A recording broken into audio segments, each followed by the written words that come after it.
In this video, we are going to show you how to create your government gateway ID, if you are an individual, an organization, an agent, pension scheme administrator.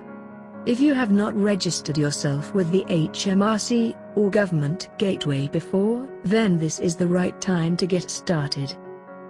Simply log in to this URL. We have provided this link in the description below. Before going further into this video, I would like to inform you that it is only for guidance and should only be used as a reference material. We would recommend you to seek an accountant, in case you have any difficulties in getting yourself or your company registered. Here you get 4 options. Number 1, choose individual, if you are self-employed or a freelancer. Number 2, choose organization, if you are handling accounts or taxes for limited companies, partnerships or charity. Number 3, choose agent, if you want to act on behalf of your client. Number 4, choose pensions, if you want to use online services as a pension scheme administrator or a pension scheme practitioner. Now, we are going to cover all the options one by one. First, we go to individual and then click continue. Click on yes, if you are filing for your self-assessment tax return, and then hit continue. Enter your personal details, and hit continue. Remember to fill in your correct national insurance number, or else, you will not be able to continue further. After you fill in all the details, your government gateway ID along with your password will be emailed to you. Keep them safe for your future logins. Now, we will show you how to proceed if you represent an organization. Go back to the options page by clicking the same URL. Here, click on organization. Just remember that whatever option you choose, the procedure remains pretty much same. Fill in your or your organization's details, and then proceed forward. This service will mostly share with you the government gateway ID, along with its password. In case you need any help, just call us, or drop an email. The numbers are given in the description below. Now, hit continue. Give your correct email ID, as it is required for sharing credentials with you, in case you lose your password. The same procedure can be applied to the third one. Note the user ID, and keep it safe. Do not share it with anyone. The user ID, along with your password, would have been shared with you over that email ID, which you have shared. Now, go back to the same page, and click Agent. Fill in details, along with the name of the organization, for whom you are acting as an agent.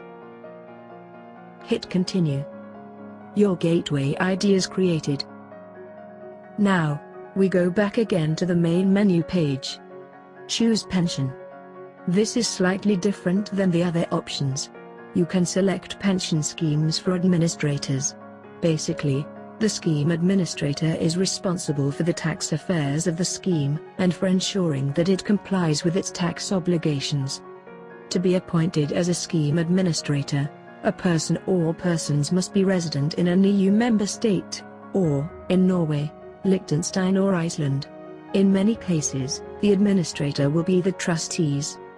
If you register pension schemes for practitioners, then you will be responsible for event reports, accounting for tax, AFT, returns, annual return of information, if you're the practitioner of a relief at source scheme, unauthorized borrowing reports, notification of a transfer of pension funds to a qualifying recognized overseas pension scheme, also known as QROPS. Notification if your scheme starts or stops being a master trust scheme. Notification that you're no longer the practitioner. Since you will be registering it for the first time, you need to have Scheme Administrator ID by Revenue and Customs. Click on I have an activation token. This page tells you about the steps that you need to follow in order to register and enroll. Please read them carefully before proceeding. Especially, Take note of this line: when you reach step 4, Revenue and Customs, HMRC will display your user ID. You must make a note of this, and keep it safe, as you will need it every time you log in to use HMRC online services. It will not be displayed again. Click Next after you have read the terms and conditions.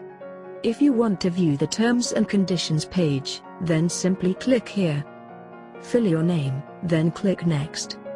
While creating a password, you should avoid certain combinations like password, QWERTY 1234567889, QWERTY1234, your name in reverse, or your date of birth. This is because these are the most common passwords used by many, and hence are easily decoded by hackers. So, it is important that you choose a password which you can remember, and is unique, which no one else can guess. Now, you will arrive at this screen. You must make a note of this user ID. It will not be displayed again, and you will not receive written confirmation of the ID. Please keep it safe, as you will need it every time you log in to use Revenue and Customs online services, along with your password. If the service you are enrolling for needs to be activated, an activation code will be sent to you by the government gateway. To use the activation code, log in at HMRC online services with the above user ID and your password, then follow the instructions to activate the service. Fill in the details and click Next. And now, you have completed your task successfully. Now, there are other ways too for registering, depending on your situation. Therefore, we would advise you to seek an accountant's help before registering, if you are not confident, or come across any hurdle. You can also leave a comment, or call us in case you face any difficulty while registering. Check out our other useful videos here and do not forget to subscribe for videos.